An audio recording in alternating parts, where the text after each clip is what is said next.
ఓం శ్రీ గురుభ్యో నమ. ఓం శ్రీ మాత్రే నమ. ఏప్రిల్ నెలలో ద్వాదశ రాశుల వాళ్ళకి ఏ విధంగా ఉన్నాయో ఒకసారి తెలుసుకుందాం. తెలుసుకునే ముందు గ్రహగమనగతులు ఏ విధంగా ఉన్నాయో ఒకసారి తెలుసుకుందాం.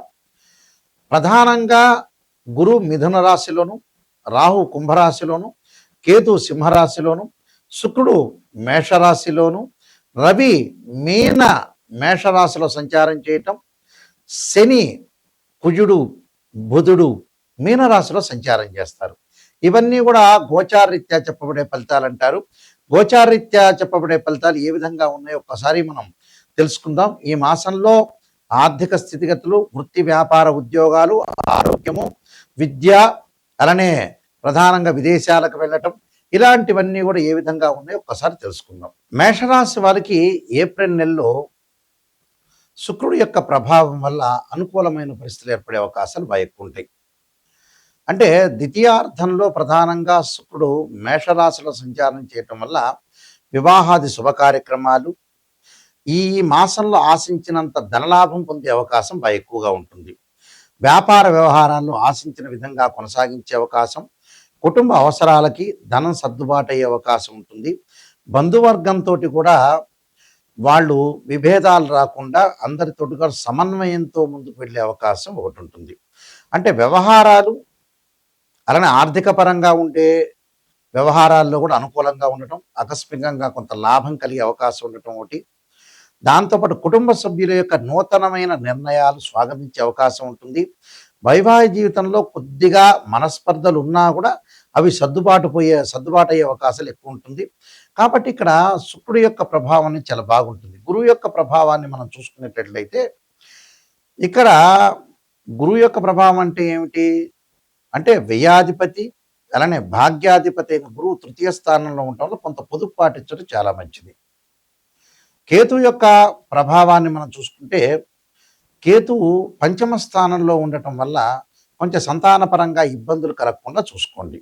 అంటే ఇబ్బందులు అంటే సంతానపరంగా అంటే సంతానం డెవలప్మెంట్ చెందట్లేదు అని ఆలోచన చేసేవాళ్ళు ఎక్కువ మంది ఉంటారు. వాళ్ళు ఇంకా డెవలప్మెంట్ కావాలి, వాళ్ళు ఎలా చదువుతున్నారో. ఎందుకంటే కేతువు ఇక్కడ సింహరాశిలో సంచారం చేయటం వల్ల 5వ స్థానం అవుతుంది. ఈ 5వ స్థానం సంతానపరంగా ఆందోళన పడకుండా ఉండటం చాలా మంచిది. కుజుడు యొక్క ప్రభావం వల్ల అధిక ప్రయాణాలు చేసే అవకాశాలు ఎక్కువ ఉంటాయి. ఆరోగ్యపరంగా ఇబ్బందులు కలగకుండా చూసుకోండి. ఎందుకంటే రాస్యాధిపతి కుజుడు వ్యయస్థానంలో ఉండటం వల్ల వాహన ప్రమాదాలు జరగకుండా చూసుకోవడం మంచిది. అలానే ఎవరితో కూడా ఆర్గ్యుమెంట్స్ చేయకుండా, తగాదాలు పడకుండా ఉండటం మంచిది. అలానే 12వ స్థానంలో రవి యొక్క సంచారం, అలానే ఆ రవి కూడా మళ్ళీ మేషరాశిలోకి వెళ్ళిపోతాడు ద్వితీయార్థంలో ఉండటంలో ఉద్యోగపరంగా, ఆరోగ్యపరంగా ఇబ్బందులు కలగకుండా చూసుకోవటం చాలా మంచిది. అంటే ద్వితీయార్థంలో మళ్ళీ రవి మంచివాడు, ఉద్యోగపరంగా అనుకూలంగా ఉంటుంది, సర్దుబాటు కలిగే అవకాశాలు ఎక్కువగా ఉంటాయి. అంటే ఈ మాసంలో నిరుద్యోగులకి ద్వితీయార్థంలో ఉద్యోగాలు వచ్చే ప్రయత్నం ఉంటుంది. ప్రమాదాలు, ఆరోగ్యపరంగా ఇబ్బందులు కలగకుండా చూసుకోవడం ఇంపార్టెంట్. ఇది తప్పితే మిగతావన్నీ కూడా వాళ్ళకు అనుకూలంగా ఉంటాయి. ఆత్మవిశ్వాసం బాగా పెరుగుతుంది, ఆర్థిక పరంగా మెరుగైన ఫలితాలు ఉంటుంది, సమాజంలో గౌరవం పెరిగే అవకాశాలు కూడా బయటకు ఉంటుంది. అలానే స్వతంత్ర ఆలోచనలు బాగా పెరుగుతాయి. అలానే స్వతంత్ర ఆలోచనలతో పాటు కూడా ప్రత్యేకంగా నూతన విషయాల మీద ఆసక్తి పొందే అవకాశాలు ఎక్కువ ఉంటాయి. అంటే నాయకత్వం యొక్క లక్షణాలు కూడా బాగా పెరుగుతుంటాయి. బుధుడి వల్ల కూడా నూతన వ్యాపారం చేసుకోవటం, అలానే రాహు వల్ల కూడా విదేశాలకు వెళ్ళే అవకాశాలు బాగా ఎక్కువ ఉంటాయి. కాబట్టి ఇక్కడ వీళ్ళు నేను బంధువర్గం వారితో కూడా కుటుంబ వ్యవహారాల్లో కూడా కొంత మంచి జరిగే అవకాశాలు ఎక్కువ ఉంటాయి. అలానే సంతానంతో పాటు సంతాన విషయంలో మటుకు కొంత తిరుగుబాటు ధోరణి రాకుండా చూసుకోవాలి. అంటే తల్లిదండ్రులకి పిల్లల మధ్యలో అనుబంధ బాంధవ్యం బాగా పెరగడం చాలా మంచిది. ఎందుకంటే ఇక్కడ రవి కుజుడు ఒకే చోట ఉంటున్నారు. రవి కుజుడు మీనరాశిలో సంచారం చేయటం వల్ల కూడా ఎలాంటి వాహన ప్రమాదాలు కానీ, ఆరోగ్యపరంగా ఇబ్బందులు కలగకుండా చూసుకోండి. అంటే ఇవన్నీ ప్రథమార్థంలో వాళ్ళు జాగ్రత్త పడాల్సింది. ద్వితీయార్థంలో అంతా కూడా వాళ్ళకు అనుకూలంగా ఉంటుంది, కుటుంబ జీవితంలో ప్రశాంతంగా ఉంటుంది, వాహనాలు, ఆస్తి కొనుగోలు చేసే అవకాశాలు బాగా ఎక్కువ. ఈ నెలలో అంతా కూడా బాగుండే అవకాశం ఖచ్చితంగా ఉంటుంది. ఈ నెలలో ప్రధానంగా కొన్ని రెమెడీస్ అనేవి చేసుకోవాలి. ఆ రెమెడీస్లో ఏ గ్రహాలైతే మనకు బాగలేదో ఆ గ్రహాలని మనం ప్రసన్నం చేసుకోవడం చాలా ప్రధానమైన విషయం. ఇవన్నీ కూడా నిజం చెప్పాలంటే ఏం భయభ్రాంతులు చెందాల్సిన పని లేదు. మీరు ప్రశాంతంగా ఉండండి. రాశి ఫలం చూసిన వాళ్ళందరూ కూడా ప్రశాంతంగా ఉండి ఎక్కడైతే నెగిటివ్ ఉంటుందో దాన్ని మీరు పాజిటివ్ చేసుకొని ముందుకు వెళ్ళండి. అయితే ఇక్కడ నెగిటివ్‌ని పాజిటివ్ చేసుకోవటమే చాలా ఇంపార్టెంట్. ఎందుకంటే భయభ్రాంతులు చెందాల్సిన పని లేదు. ఎందుకంటే నిజం అనేది మీరు తెలుసుకోవాలి. నిజం తెలుసుకోలేకపోతే అబద్ధం అనేది చాలా మంచిది కాదు. అంటే లైఫ్ అనేది ఎప్పుడు కూడా అసత్య ధోరణిలో ఉండవు. సత్యంలోనే తెలుసుకోవాలి. సత్యంలోనే మనం ఏదైతే నిజాన్ని తెలుసుకున్నామో, ఆ నిజంలో మనకి చెడు ఫలితాలు రావటానికి చెడు ఫలితాలు ఈ నెలలో వస్తాయని మనం తెలుసుకున్న తర్వాత, దాన్ని ఎలా మనం అధిగమించాలి?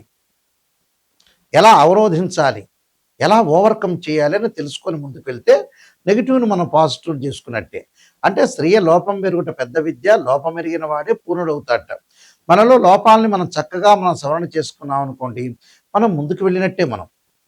అయితే ఇక్కడ ప్రధానంగా కొన్ని సమస్యలుంటాయి ప్రతి వాళ్ళకి కూడా. ఆర్థిక పరంగా ఉండే సమస్యలుంటాయి. ఆర్థిక పరంగా ఉండే సమస్యల్లో ఇక్కడ గురువు కారణమవుతాడు. అంటే గురువు 80% ఉంటే శుక్రుడు 20% ఉంటాడు. ఆ గురువు యొక్క దోషం పోవడానికి తప్పకుండా దత్తాత్రేయ స్వామి యొక్క కవచాన్ని కానీ, దత్త కవచాన్ని కానీ, అలానే మనం ప్రధానంగా యక్షాయ కుబేరాయ వైశ్రవణాయ ధనధాన్యాధిపతే ధనం ధాన్యం సమృద్ధిమే దేహిమే దాపైస్వ అనే మంత్రాన్ని, గోవుని సేవ చేయటం ఒకటి, విద్యార్థులకు పుస్తక దానం చేయటం వల్ల ఈ గురువు యొక్క దోషం పోతుంది. అలానే శుక్రుడి యొక్క దోషం పోవాలంటే అమ్మవారి యొక్క ఆరాధన చేయాలి. లలితా సహస్రనామ పారాయణం చేయాలి. వారాహ స్తుతి చేయటం ఒకటి, లక్ష్మీ గణపతి యొక్క స్తోత్ర పారాయణం చేయటం చాలా మంచిది. అంటే వివాహం కానీ స్త్రీ పురుషులకి తప్పకుండా, అమ్మాయిలకేమో వరపాశుపతాస్త్ర రుద్రాభిషేకం, అఘోర గౌరీ పాశుపతాస్త్ర రుద్రాభిషేకం, అబ్బాయిలకు వచ్చేటప్పుడు కన్యా పాశుపతాస్త్ర రుద్రాభిషేకం చేసుకోవడం చాలా మంచిది. శుక్రుడు సంబంధించిన హోమం చేసుకుంటే చాలా మంచిది. అలానే విద్యార్థులు వచ్చేటప్పుడు దక్షిణామూర్తి స్తోత్ర పాలనం చేయటం ఒకటి, దేవానాంచ ఋషీనాంచ గురుకాంచన సన్నిపం బుద్ధిమతం త్రిలోకేశం తం నమామి బృహస్పతి అనే మంత్రాన్ని తప్పకుండా చదువుకోవాలి. అలానే అంగారకుడు మనకు బాగలేక రియల్ ఎస్టేట్ రంగం కానీ, వాహన ప్రమాదాలు కానీ, ఆరోగ్యపరంగా ఇబ్బందులు కలుగుతున్న వ్యక్తులు రాహుకాలంలో దీపం పెట్టడమే కాకుండా నవనాగా మండల పూజ, నవనాగా మండల స్తోత్రాన్ని పఠించడం చాలా మంచిది. అలానే అంగారకాయుగ్నే శక్తి అస్తాయి ధీమే తన్నో భౌమ ప్రచోదయాత్ అనే మంత్రాన్ని చదువుకోవటం ఒకటి, అంగారకుడి యొక్క ఆరాధన చేయటం చాలా మంచిది. అలానే ఉద్యోగపరంగా ఇబ్బందులు కలుగుతున్న వ్యక్తులు తప్పకుండా రవి యొక్క ఆరాధన చేయాలి. రవి యొక్క ఆరాధన చేసేటప్పుడు ప్రధానంగా ఆదిత్యాయుజ్ఞే సహస్రమూర్తాయ ధీమే తన్నో సూర్య ప్రచోదయాత్ అనే మంత్రాన్ని, రవి సంబంధించిన ఆదిత్యుడి యొక్క స్తోత్ర పాలనం చేయటం మంచిది. అలానే కుజుడు బాగలేని వ్యక్తులు కూడా సుబ్రహ్మణ్య స్వామి యొక్క అష్టకం కూడా చాలా మంచిది. అలానే వ్యాపార పరంగా ఇబ్బందులు కలుగుతున్న వ్యక్తులు తప్పకుండా ఓం నమస్వ పంచాక్షరి, ఓం నమో నారాయణాయ నమః అనే అష్టాక్షరి మంత్రాన్ని చదువుకోవటం, వీలైతే అష్టాక్షరి మంత్రం యొక్క హోమం చేయటం కూడా చాలా మంచిది. అలానే మానసికంగా బాధలు పడుతున్నారు, మెంటల్లీ డిజార్డర్ అవుతున్నారు అంటే చంద్రుడి యొక్క ఆరాధన చేయాలి. క్షీరపుత్రాయది అమృతతత్వాయ ధీమే తన్నో చంద్ర ప్రచోదయాత్ అనే మంత్రాన్ని, బియ్యాన్ని దానం చేయడం చాలా మంచిది. అలానే ప్రత్యేకంగా శత్రువుల యొక్క దోషం పోవటానికి కార్తవీర్యార్జునుడి యొక్క మంత్రాన్ని పఠించడం చాలా మంచిది. దాని తర్వాత వీళ్ళు ప్రధానంగా శని యొక్క దోషం అంటే ఎల్నాటి శని, అలానే జన్మశని, ద్వితీయ స్థానంలో శని, వ్యయశని, కంటక శని. కంటక శని అంటే 10వ స్థానంలో, అంటే కంటక లేదా పొంగు శని అంటే 10వ స్థానంలో శని ఉంటే కంటక లేదా పొంగు శని అంటే వృత్తిపరంగా ఇబ్బందులు కలుగుతాయి అని అర్థం. అలానే అర్ధాష్టమ శని, అష్టమ శని. శని యొక్క దోషం పోవడానికి తప్పకుండా శని స్తోత్రాన్ని చదువుకోవటం, కవచాన్ని చదువుకోవటం, చక్కగా నల్లని ద్రాక్షారసంతో శనికి అభిషేకం చేస్తే చాలా మంచి జరుగుతుంది. అలా రాహుకేతులు అంటే అబ్రాడ్ వెళ్ళటానికైనా, పల్లల్లో ఆలస్యం జరుగుతున్నా రాహుకేతుల యొక్క ఆరాధన చేయాలి. రాహుకేతులకి ఏంటంటే అష్టనాగుల్ని దానం చేయటం, అష్టనాగ పూజ, ద్వాదశ నాగమండల పూజ ఒకటి, వీలైతే సర్పసూక్త పాశుపతాస్త్ర రుద్రాభిషేకం, 2 జంట సర్పాలని దానం చేయటం చాలా మంచిది. కేతువు యొక్క దోషం ఉంటే గరికతోటి గణపతి యొక్క ఆరాధన చేయటం, అలా రాహు యొక్క దోషానికి కూడా దుర్గా అమ్మవారి యొక్క ఆరాధన చేయటం వల్ల కూడా వీళ్ళకి మంచి జరిగే అవకాశాలు ఖచ్చితంగా ఉంటాయి. అంటే ఇవన్నీ కూడా మనకి ఏదైతే జాతకపరంగా దోషం ఉంటుందో ఆ దోష నివారణ చేసుకొని ముందుకెళ్ళాలి. అయితే ప్రతి నెలలో కూడా మాస ఫలాల్లో మనం చెప్పేది ఏమిటంటే ఇవన్నీ కూడా ట్రాన్సిట్ సిస్టమ్ అంటారు. మనకు 2 సిస్టమ్స్ ఉంటాయి. అందులో ట్రాన్సిట్ సిస్టమ్ అంటే ఏంటంటే గోచార పరంగా చెప్పేది. నాటల్ చార్ట్ అంటారు, బర్త్ చార్ట్ అంటారు. ఆ బర్త్ చార్ట్‌ను మనం చూసుకోవటం ఇంపార్టెంట్ ఇక్కడ.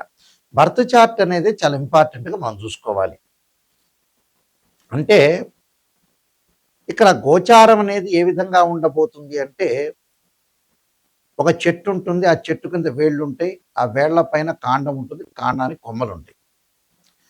ఆ కొమ్మల్లో ఆకులుంటాయి. ఆకులు ఎలా ఉంటుంది? సహజంగా ఏందంటే మనకు రైన్ సీజన్‌లో వస్తది. వింటర్ సీజన్ అలా ఉంటది. సమ్మర్ సీజన్‌లో కిందకి రాలిపోతూ ఉంటాయి. అలానే బర్త్ చార్ట్ అనుకోండి, వేళ్ళు అంటే వేళ్ళు అనేవి చాలా స్టాండర్డ్. అంటే వేళ్ళు అంటే ఏందంటే ఆ వేళ్ళకి బాగా నీళ్లు పోస్తే ఆ చెట్టు బాగా ఎక్కువొస్తుంది. కాబట్టి అక్కడ వేళ్ళు అంటే ఏంది బర్త్ చార్ట్. ఆ వేళ్ళే చాలా ఇంపార్టెంట్ చెట్టుకి. ఆ బర్త్ చార్టే ఇంపార్టెంట్. ఎందుకు గోచారం చెబుతున్నారంటే, మనం ఎంత కృషి చేసినా కూడా ఆవగింజంత అదృష్టం అనేది ఉండాలి కాబట్టి వితిన్ సెకన్‌లో జరిగే మార్గమే గోచారం అంటారు. కాబట్టి గోచారాన్ని కూడా మనం ఆలోచన చేయాలి. అయితే ఏందంటే మా దగ్గరికి వచ్చిన వాళ్ళు ఎవరైనా సరే బర్త్ చార్ట్‌లో 16 డివిజనబుల్ చార్ట్స్ ఉంటాయి. అంటే రాశి, హోర, ద్రేక్కాణము అలానే నవాంశమని, సప్తమాంశమని, దశమాంశమని, త్రింశాంశని ఈ చార్ట్‌లు అనేది 16 డివిజనబుల్ చార్ట్స్ ఉంటాయి. ఈ డివిజనబుల్ చార్ట్స్‌లో D16 చార్ట్స్ అంటారు. అంటే ఒక్కొక్కటి ఒకటి. వివాహం కాలేదనుకోండి సప్తమాంశ చక్రాన్ని చూడాలి. వీ సంతానం కలగకపోతే. వివాహం యొక్క దోషం ఉందనుకోండి నవాంశ చక్రాన్ని చూడాలి. అంటే వివాహానికి నవాంశము, సంతానానికి సప్తమాంశము, వృత్తిపరంగా ఉండేదానికి దశమాంశం. ఈ దీంతో పాటు యాడ్ చేయాల్సిన రాశిచక్రం, భావచక్రం. అంటే ఇవన్నీ కూడా మనం యాడ్ చేసుకుంటూ ముందుకు వెళ్ళాలి. సప్తమాంశం ఏంటంటే సంతానానికి సంబంధించినవి. వివాహానికి సంబంధించి D9 చార్ట్స్ అంటారు. అంటే ఈ చార్ట్స్ అన్నీ కూడా తల్లిదండ్రులకు ఏ విధంగా ఉండబోతుంది, మనకి ఎప్పుడు వివాహం అవుతుంది, ఆర్థిక స్థితిగతులు ఎలా మెరుగుపడతాయి, ఫైనాన్షియల్ పరంగా ఎలాంటి డెవలప్మెంట్, ఎంప్లాయ్మెంట్ పరంగా ఏ విధంగా ఉండబోతుందని మన లగ్నకుండల రాశిచక్రంలో ద్వాదశ భావాల్ని అనాలిసిస్ చేయాలి. ద్వాదశ భావాల్ని మనం అనాలిసిస్ చేస్తేనే మనకు విషయం అనేది కరెక్ట్‌గా తెలుస్తుంది. ఎలా పడితే అలా మన జాతకాన్ని చెప్పించుకొని, ఏదో గురువు గారండి, ఏదో నిజం చెప్పొద్దండి, మేము అబద్ధం చెప్పండి అనేవాళ్ళు ఎప్పుడూ నా దగ్గరికి రావద్దండి. నిజాన్ని తెలుసుకొని బాగుపడే వాళ్ళు మాత్రమే నాయకంటి మల్లికార్జున శర్మ గారి దగ్గరికి రావాలి. ఎందుకంటే నిజం తెలుసుకుంటేనే మీ వల్ల మిమ్మల్ని మేము సేవ్ చేయగలుగుతాం. మీరు బాగుపడే అవకాశం ఉంటుంది. ఏదో నిజాన్ని తెలుసుకోకుండా ఎవరో గురువు గారిని సంప్రదించి నిజం చెప్పండి, మాకు నెగిటివ్ వద్దండి, పాజిటివ్ చెప్పండి అంటే ఏందా పాజిటివ్ చెప్పడం? జరిగేది ఏదైనా జరుగుతుంది. మనం చెప్పినా చెప్పకపోయినా జరిగేది ఏదైనా జరుగుతుంది. కానీ నిజాన్ని తెలుసుకున్నాం అనుకోండి, ఉదాహరణకి మనం చాలా జాగ్రత్త పడే అవకాశం ఉంటుంది. అందువల్లే స్త్రీయ లోపం మెరుగుట పెద్ద విద్య, లోపం ఎరిగిన వాడే పూర్ణుడవుతాడట. చెప్పంగానే జరగదు. గుర్తుపెట్టుకోండి. నిజాన్ని తెలుసుకున్నారనుకోండి మనం సూపర్ స్టార్స్ అయిపోతాం. అలాంటి విషయాలు తెలుసుకొని మనం ముందుకెళ్తేనే లైఫ్ అనేది ఉంటుంది. నేను 14 పుస్తకాలు, 15 పుస్తకాలు రాశాను. కాలసర్పయోగము, కాలసర్పయోగ చంద్రిక, రాహుకేతులు, ఛాయాగ్రహాలు, పుత్రగణపతి వ్రతము, సర్వదేవతా గోత్రములు పార్ట్ 1, పార్ట్ 2, స్వప్నశాస్త్రము, దాంతోపాటు నవగ్రహ దోషాలకి తొలగిపోవడానికి దశమహావిద్యల యొక్క స్తోత్ర పారణ, అమ్మవారి యొక్క పారణాలు, అలానే బృహత్ పరిహార సింధు, దాంతోపాటు ప్రత్యేకంగా వివాహ మార్తాండము, జాతక చంద్రిక, ప్రొడక్షన్ ఆఫ్ ఆస్ట్రాలజీ, ఇలాంటి నెంబర్ ఆఫ్ ఆస్ట్రాలజీ బుక్స్ రాశాను. ఇవన్నీ కూడా రాజమండ్రి మోహన్ పబ్లికేషన్ వారి దగ్గర దొరుకుతాయి. కావాల్సిన వాళ్ళు మమ్మల్ని కూడా మీరు సంప్రదించవచ్చు. అయితే జాతక పరంగా ఏంటంటే క్లారిటీ తెలుసుకోవాలి. అలానే మా వెబ్సైట్ ఉంటుంది. www.nayakanti.com కానీ, nayakanti.in కానీ. ఎవరైనా సరే నిజాన్ని తెలుసుకునే వాళ్ళు మాత్రమే నాకు ఫోన్ చేయండి. నా స్క్రీన్ మీద స్క్రీన్ మీద స్క్రోలింగ్ అవుతున్న నెంబర్ ఉంటుంది. ఆ నెంబర్‌కి మీరు కాల్ చేసి మీరు తెలుసుకోండి. మీ అందరికీ కూడా ఏ డౌట్ ఉన్నా నా నెంబర్‌కి పర్సనల్‌గా నా నెంబర్‌కే వస్తుంది. నా నెంబర్‌కి మీరు ఫోన్ చేయండి. మీరు బాగుపడాలనుకునే వ్యక్తులు మాత్రమే నాకు ఫోన్ చేయండి. టైం పాస్ అయిన వాళ్ళు, ఊరికే మాట్లాడదాం అనుకునే వ్యక్తులు ఫోన్ చేయొద్దండి. అయితే మాట్లాడొచ్చు, దాని తప్పు లేదు. నిజాన్ని తెలుసుకోవాలి, నేను బాగుపడాలి, నాయకంటి గారి దగ్గరికెళ్ళి నేను బాగుపడాలి అనే వ్యక్తులు మాత్రమే మీరు ఫోన్ చేయండి దయచేసి. మీ అందరికీ కూడా మంచి జరగాలని శ్రీ పరమేశ్వరుడి యొక్క కరుణాకటాక్షం ఉండాలని ఆశిస్తూ సర్వే జనా సుఖినో భవంతు.